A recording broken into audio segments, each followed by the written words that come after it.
Good day mga baby! For today's sinipag na video, yes mga baby, sinipag ulit ako mag-voice over. Tagal ko na hindi nakapag-update ha. Medyo nang hinayang kasi ako sa 15k followers natin sa TikTok. Tapos may mga followers din ako sa Facebook. Kaya ayun, sabi ko, mag-video kaya ulit ako. At eto nga, yung gagawin nating cake for today mga bebe ay Kuromi theme. Kuromi.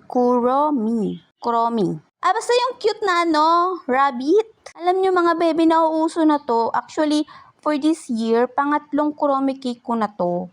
At ito nga yung madalas na theme na kinahihiligan ng mga bata for today. Simple lang naman ang design natin for today mga baby.